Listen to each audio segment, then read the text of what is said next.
एक भोंदू रहता था, पर वो इतना सीधा था कि सब प्यार से उसको भोंदू ही बुलाते थे। गायों की सेवा करता था और जिस आश्रम में रहता था वहां के गुरुदेव शाम को प्रवचन करते थे तो सबसे पीछे बैठ के सुनता था। भोंदू को लगता था गुरुजी जो बोल रहे हैं ये बिल्कुल सत्य है, इसमें कोई झूठ नहीं है। एक दिन गुरुजी प्रवचन करते हुए बोले, यमुना के पल्ली पार भांडीर वन में ठाकुर जी गैया चराने आए। भांडीर वन का नाम सुनते भोंदू कान खड़े हो गए। बोले भांडीर वन तो मैं जाता हूं गैया लेके, मुझे तो कभी मिले नहीं वहां पे। अरे मुंह में ही कमी होगी, मुंह में ही सामर्थ्य नहीं होगी उनको देखवे कि मैं ही नहीं देख पाए होंगे, वो तो आते होंगे वहां पे, मुझे ना दिखे होंगे। भोंदू ने पहली बार जिज्ञासा करी, गुरुदेव ठाकुर जी दिखते कैसे हैं? तो गुरुदेव भी हंस गया, अच्छा भोंदू पूछ रहा है, बैठ जाओ बताते हैं। मोर मुकुट पहनते हैं ठाकुर जी, और बोले 2 कान हैं लेकिन कुंडल एक ही पहनते हैं। ठाकुर जी ऐसे पुष्प तोड़ के कान के ऊपर लगा लेते हैं, दोनों कानों में एक ही कुंडल को फेर फेर के पहनते। ठाकुर जी पीली पीताम्बरी, ऐसी ठाकुर जी पीली पहनते, पीली पीताम्बरी। माला कैसी पहनते हैं? ठाकुर जी ऐसी पहनते हैं पूरी पैरों तक जाए। ये देखो गुरु जी कह रहे हैं तो निश्चित है भंडीर वन में आते हैं ठाकुर जी। भोंदू अपनी गैया लेकर के भांडीर वन पहुंच गया। गैया चर रही थी, अब भोंदू ढूंढ रहा है, कभी वृक्ष के नीचे जाके देखे, कभी कहीं देखे, कभी ढूंढे कहीं से चंदन की सुगंधी आ जाए। गुरुजी बता रहे थे उनमें से चंदन की सुगंधी आती है, क्या पता कन्हैया यहीं कहीं हो। इतने भाव से, इतने प्रेम से और इतने भोलेपन से ढूंढने लगा ठाकुर जी को, और ठाकुर जी नहीं मिलते ना तो अपने आप को ही कोसता, मुंह में योग्यता ना होगी यही मारे ना मिल रहे, ठाकुर जी तो यही है। गुरु जी की बात गलत नहीं है, ठाकुर जी तो यही है। उसके उस सहज भाव पर, उसके उस सरल भोंदूपने पर ठाकुर जी रीझ गए। और इतने में ही भोंदू हताश निराश उदास बैठा था, खुद को कोस रहा था, मुंह में योग्यता ना है, मुंह ठाकुर जी मिलना है रहे। इतने में ही देखा सामने से असंख्य गायों का झुंड आ रहा है, और भोंदू ने जैसे उन गायों को देखा, ऐसी गाय कभी देखी नहीं, अलग गाय, सींग चमक रहे हैं, सींगों के ऊपर के भाग में सोने चांदी मढ़े हुए हैं, ऐसी ऐसी सुंदर सुंदर तंदुरुस्त गैया। तभी देख रहा है भोंदू, पीताम्बरी पहनी है, गले में वैजंती माला धारण की है, सिर पर पाग पहनी है, एक कान में कुंडल है, मंद मंद मुस्कुरा करके दतुइयां दिखा रहे हैं, कटाक्ष नेत्रों से कभी इधर देख रहे हैं कभी उधर देख रहे हैं, अपनी वेणु को कमर में कस करके गैयाओं के गले में गलवैयां डाल करके श्याम सुंदर भोंदू की तरफ चलते भय आ रहे हैं। ये दृश्य देख करके हाथ पांव कांपने लगे भोंदू के। उसको लगा मेरे पास तो आएंगे ही नहीं, है वहीं से मुड़ जाएंगे, अब मैं उनके पास जाके उनको असहज नहीं करूंगा, यहीं से देख लूं, यहीं से प्रणाम कर लूं। लेकिन जैसे जैसे प्रणाम करके ऊपर देखता, ठाकुर जी और पास आ रहे हैं, और पास आ रहे हैं, और पास आ रहे हैं। जैसे ही ठाकुर जी आकर के बैठे, भोंदू के पास शब्द नहीं है, हाथ पैर कंपित हो रहे हैं, उसको सूझ ही नहीं रहा करूं क्या मैं, इनके लिए क्या बिछाऊं, कहां बैठाऊं। ठाकुर जी ने अपने आप ही भोंदू के गले में हाथ डाली, अरे तेरा नाम कहा है? जैसे ही ठाकुर जी ने नाम पूछा, भोंदू अपना ही नाम भूल गया, बोले मुझे याद ही नहीं मेरा नाम क्या है, पर प्रेम से सब लोग मुझे भोंदू बुलाते हैं। अब तो भोंदू नाम सुनते ही ठाकुर जी ताली दे दे के हंसने लगे, तेरा नाम भोंदू है? बोले हाँ मेरा नाम भोंदू है। और ठाकुर जी आपको अच्छा लगो? बोले हाँ बहुत अच्छा लगो। आपको नाम कहा है? ठाकुर जी बोले तुम वो ना जाने? बोले जानू तो ना हूं, लेकिन गुरु जी ने जैसो रूप बताया वैसो ये आपको, तो आप कहीं नंद नंदन तो नहीं हो? ठाकुर जी बोले हाँ मैं नंद नंदन नहीं हूं, यशोदा जी को लाला, नंद जी को लाला। भोंदू बोलो जय हो भगवान, आज आपके दर्शन है गए। गुरु जी और सब बालकन को तो आप शायद रोज ही मिलते होंगे, लेकिन मैं ही अभागो, मुंह को आप आज ही मिले हो। ठाकुर जी बोले अब चल बात मत बनावे, जल्दी कछु खवा, मुंह को भूख लग रही है। भोंदू एक कपड़े में रोटी बांध के उसमें मिर्च और गुड़ रख करके लेके गया। 2 रोटी थी। भोंदू ने जैसे खोली, एक रोटी ठाकुर जी के सामने धर दी, एक अपने पास रख ली। बोले मैं भी तो खाऊंगा। ठाकुर जी ने बढ़िया रोटी ऐसे घुमाई और प्रेम से गुड़ खामे और रोटी पान लगे प्रेम थे, और ठाकुर जी तो चप चप करके नेक देर में पा गए। भोंदू तो भूल ही गयो मुंह खानो भी, वो ठाकुर जी को ही देख रहा है। ठाकुर जी बोले और जोर की भूख लगी, ला अपनी रोटी दे दे।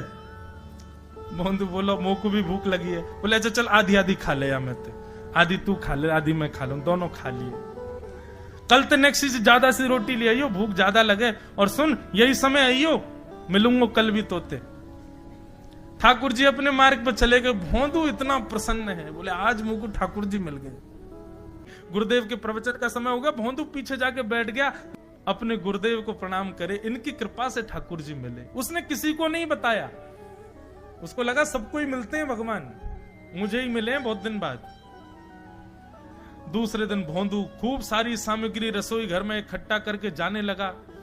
किसी ने जाके गुरुदेव से कह दिया कि भोंदू बहुत सारी सामग्री ले जा रहा है। गुरुदेव ने जाके कही, भोंदू इतनी सामग्री ले जा रहे हो भैया, वो भंडारो करेगो का?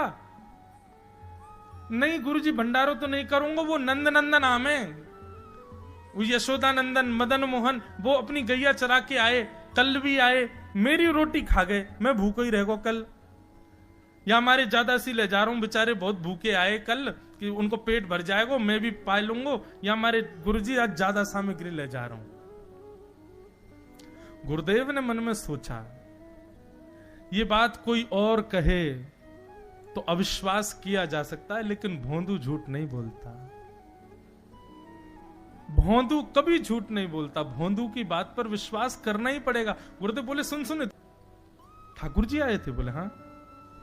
अच्छा, उनका रूप कैसा था?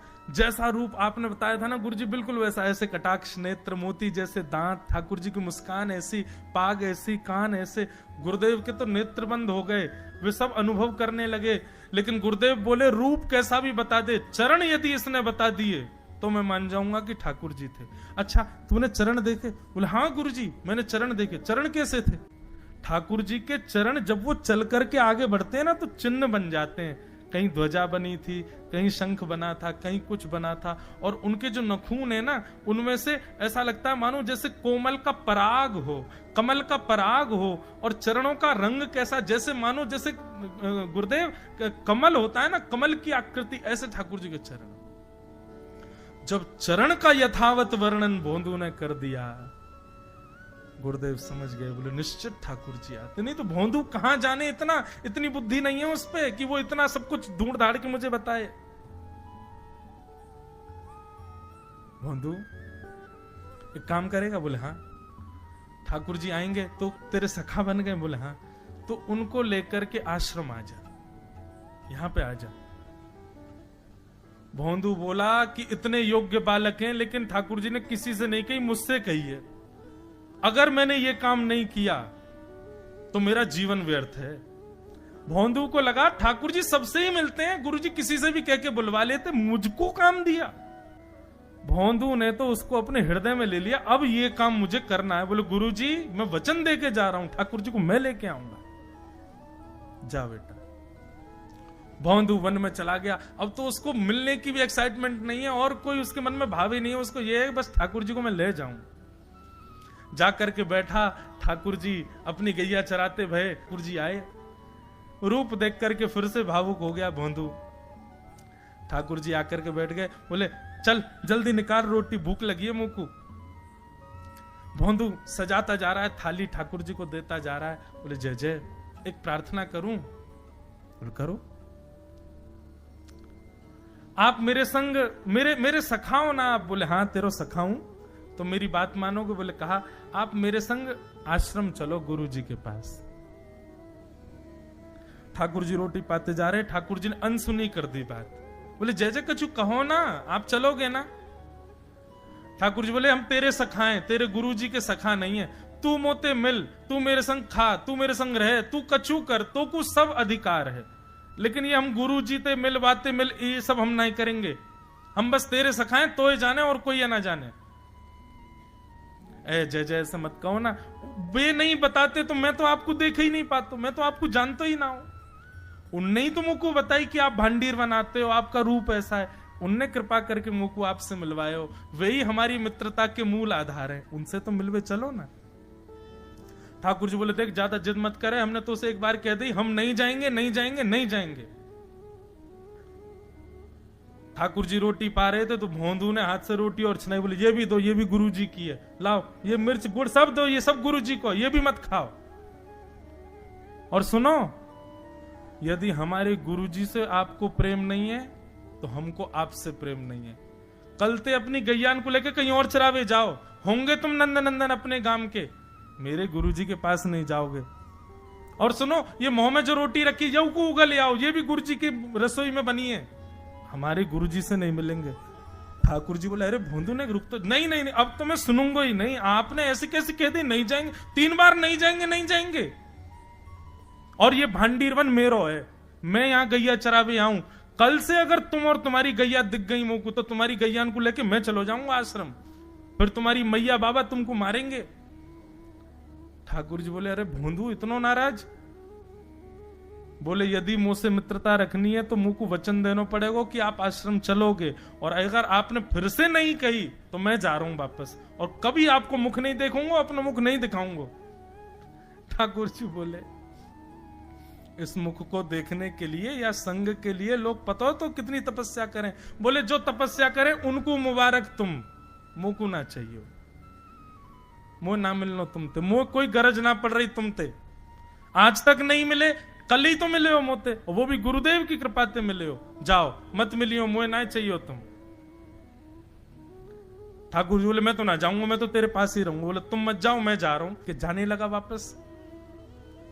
भोंदू, ठाकुर जी पुकार रहे हैं भोंदू को, मानो जैसे त्रिलोकी लेके जा रहा है वो ठाकुर जी के, जैसे मानो पूरा ऐश्वर्य ठाकुर जी का ले जा रहा हो। अरे भोंदू ने रुक तो जा।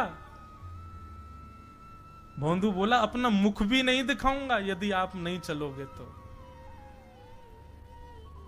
भोंदू थोड़ी दूर गया, ठाकुर जी को लगी वापस आ जाएगा, थोड़ी और दूर गया, लगा अब आ जाएगा, लेकिन जब भोंदू दिखना बंद हो गया हमारे ठाकुर जी विचलित हो गए, दौड़े भोंदू की तरफ।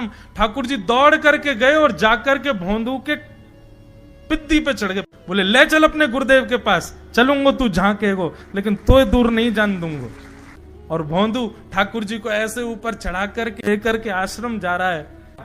गुरुदेव आकर के खड़े हो गए और मन में बस विचार कर रहे थे, हाथ पांव कांप रहे थे, बोले ठाकुर जी आएंगे कि नहीं। इतने में ही भोंदू आया और तभी देखा भोंदू की पिद्दी पर ठाकुर जी टंगे भय आ रहे थे। आज गुरुदेव ने जाकर के पहले भोंदू को प्रणाम किया, बोले जय हो, धन्य है तू। इतनी तपस्या की, इतना भजन किया, घर परिवार त्याग दिया, वैराग्य त्याग सब हमारे जीवन में, तब भी ठाकुर जी नहीं मिले।